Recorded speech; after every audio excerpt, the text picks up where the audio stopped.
Well, I know that he grew up in a sharecropping family, that his parents, John Hill and Annie Green Hill, were sharecroppers. I'm not sure if their parents were enslaved. I kind of assumed that they were because many, you know, ex slaves ended up sharecroppers. Basically, same job, different title. Uh, so they were sharecroppers. I know that they were just barely eking out a living. I know that my dad just had a passion for learning more than any of his siblings, and I've talked to a lot of them. He just wanted to go to school so badly. And he said he could only go if it was raining or if there was something. His dad couldn't find any work around there because it was too wet to do anything. He said, and I'd get to go to school and I'd catch up in no time. You know, he didn't mind bragging on himself. I don't know about unique. It's probably a lot of Black people's experience with dad, growing up in the South and, coming through and moving to Kansas City. And my dad was the first of his siblings to come, up north.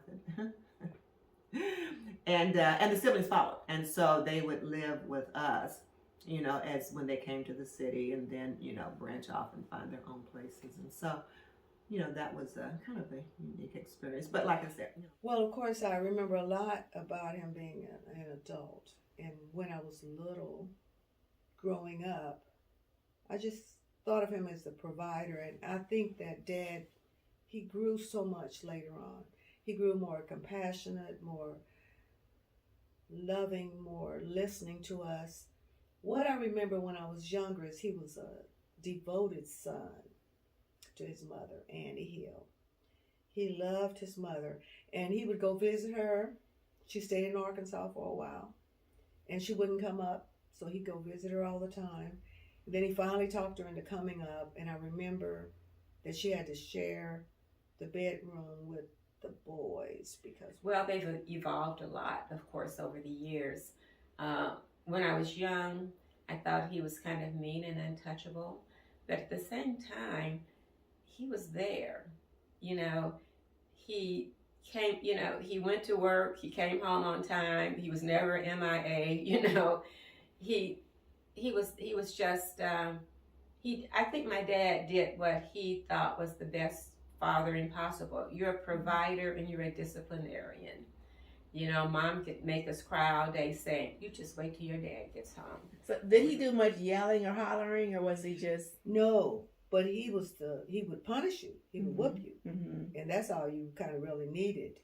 Mm-hmm. But I remember that we kind of walked on eggshells around him because I remember the first that we played a joke on him once, and we were terrified because we had a phone by then, and I remember we had said nobody would do it, but somebody finally told him the telephone was for him, but it wasn't anyone there.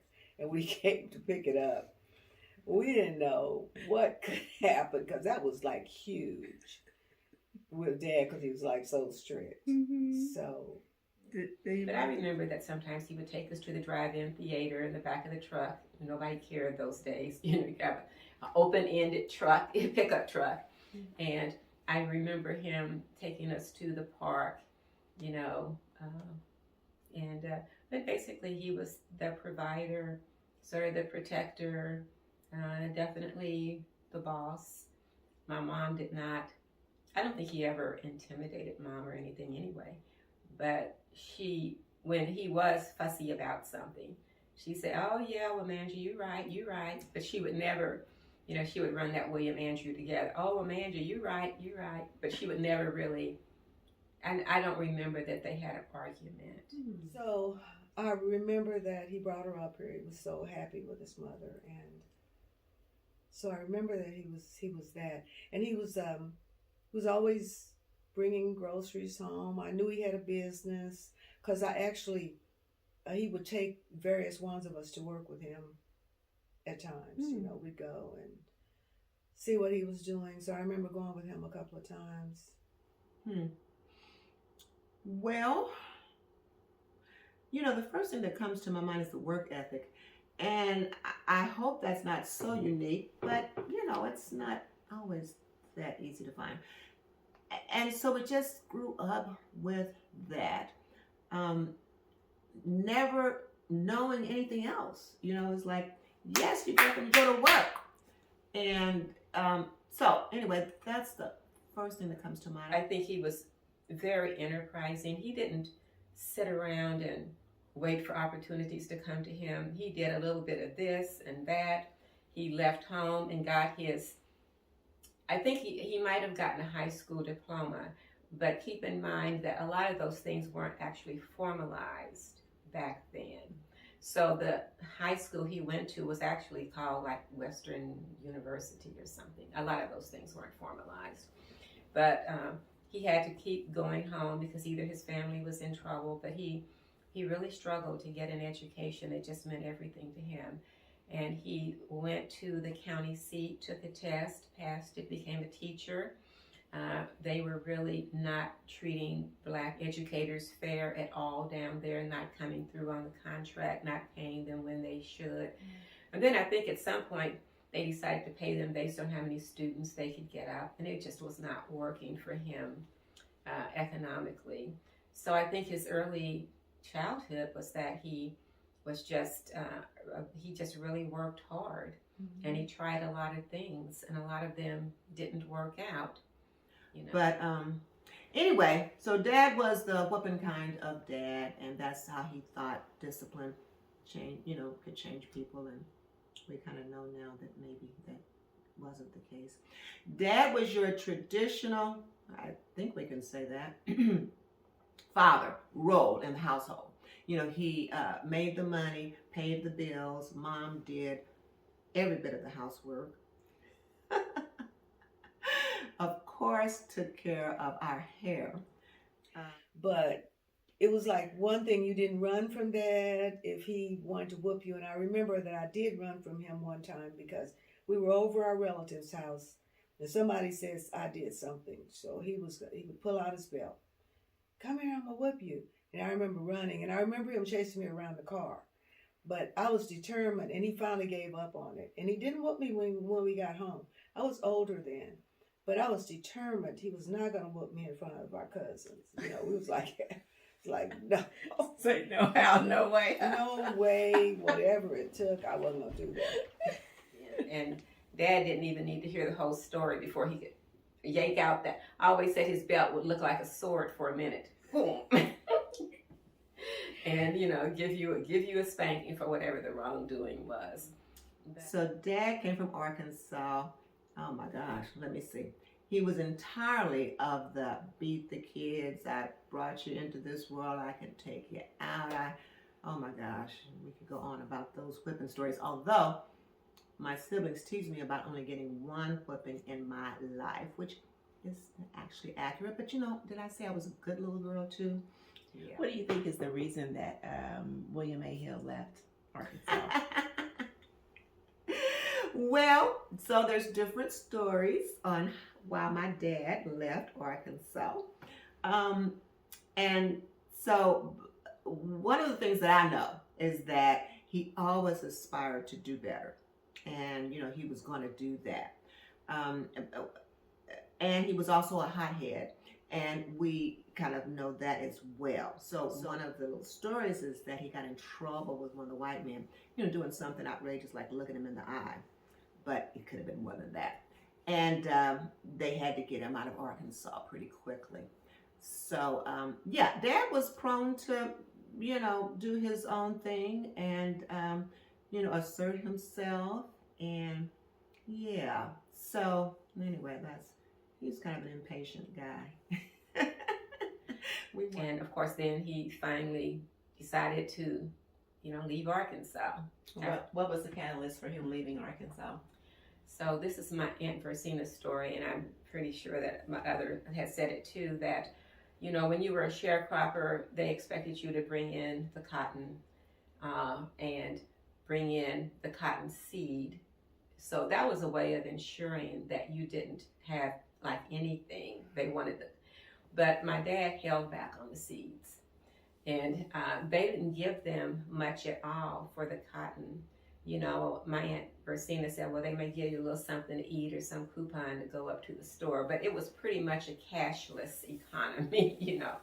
So my dad said he was going to keep it. The man said, you know, so where are my seeds? And I think his name was Buck Sullivan. He said, well, where are the seeds? And Dad said, well, I got to have something for myself. I'm trying to feed my family. You know, he was married by then. And so they got into a big fight about it. And he told Dad he was going to call the police or do something.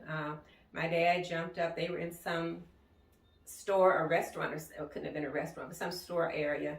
My dad jumped up, got a chair, said he was going to kill the man as this unfolded. And they said, well, if you do, you're going to go to jail. And my dad said, well, you won't be here to see it, will you?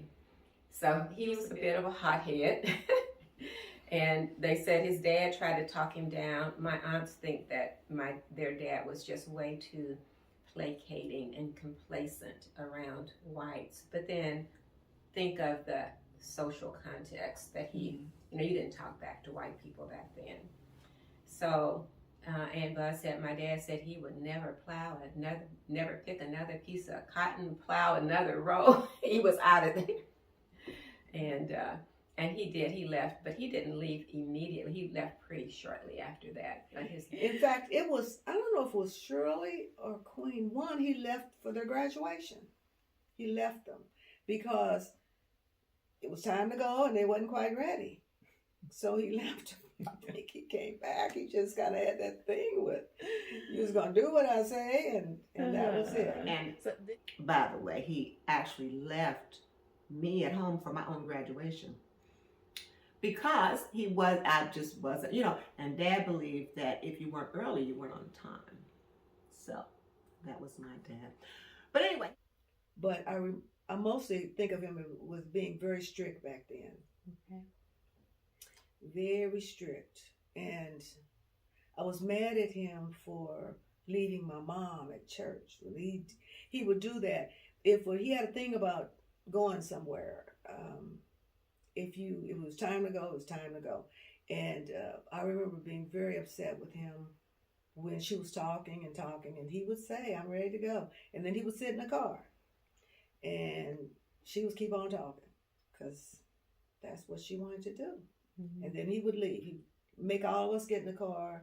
We always had a station wagon, and he would leave. And he would come home. He would make us get out. He'd tell us to get out and do whatever we needed to do to pick up the house or whatever. And then he would come back to get her. Mm-hmm. But he just had to make that point. Exactly. Funny stories about Dad. He was an impatient guy initially. And he would get impatient with us getting ready for church. And one time he took himself, and he would tell this story later, to church without us. And Dad would always say, and the preacher said, get back there and get those girls. Get that family, because, you know, Mom was like combing our hair and Dad was impatient. So anyway, and over time, oh gosh, he was always a religious man, but he got deeper and deeper into the Bible. And it was amazing. It was impressive. He absolutely stood on the truths of the Bible. Absolutely. To the extent that other people in the church would like, oh God, you know, there he comes with, you know, that whole, you know, we don't need to be sick thing. So, you know, that was, yeah, they were like, oh gosh, you know. And so my nephew, June, was there, and they began to kind of, you know, do a little back and forth with Dad. And June said, you know, Dad, you know, it's just me and you. I don't know if we can take him or not. So Dad was radical with his religious beliefs, and that just grew deeper and deeper as he grew older. The other thing that just amazed us to no end is that Dad began to cook for himself. You know, he would make oatmeal. He would make his own breakfasts. Yeah, that was like radical. And when we lived together, he would actually make dinner. Yeah. And he would say, well, I just made something, because he, you know, wouldn't do the whole dinner, but he might do some greens, he might do some beans. You know, he was really into the pressure cooker. And so he actually began to be a little domestic, and so it was just amazing. So yeah, he He made quite the transformation in his life. We never would have, considered that he would even make himself breakfast. That just wasn't. But of course, mom had died, but there was necessity. But still, we just kind of thought that would not be something that my dad would do. So you talk about your dad's parents were basically sharecroppers, or were they the slave generation? They were sharecroppers. They were sharecroppers. Mhm. So basically, you are the 2 generations away from slavery. It's amazing, isn't it? Because it seems so long ago. But gosh. So my grandpa would not have been, but his dad, Sam Hill, very likely was. So My 3. great grandpa, yeah. Yeah. So yeah, not that, it seems ancient, but yeah, it really isn't. And when you consider that, after all those years of slavery, all those centuries of slavery, that we would endure another century of legalized segregation, where you also couldn't do very much of anything, it's pretty incredible.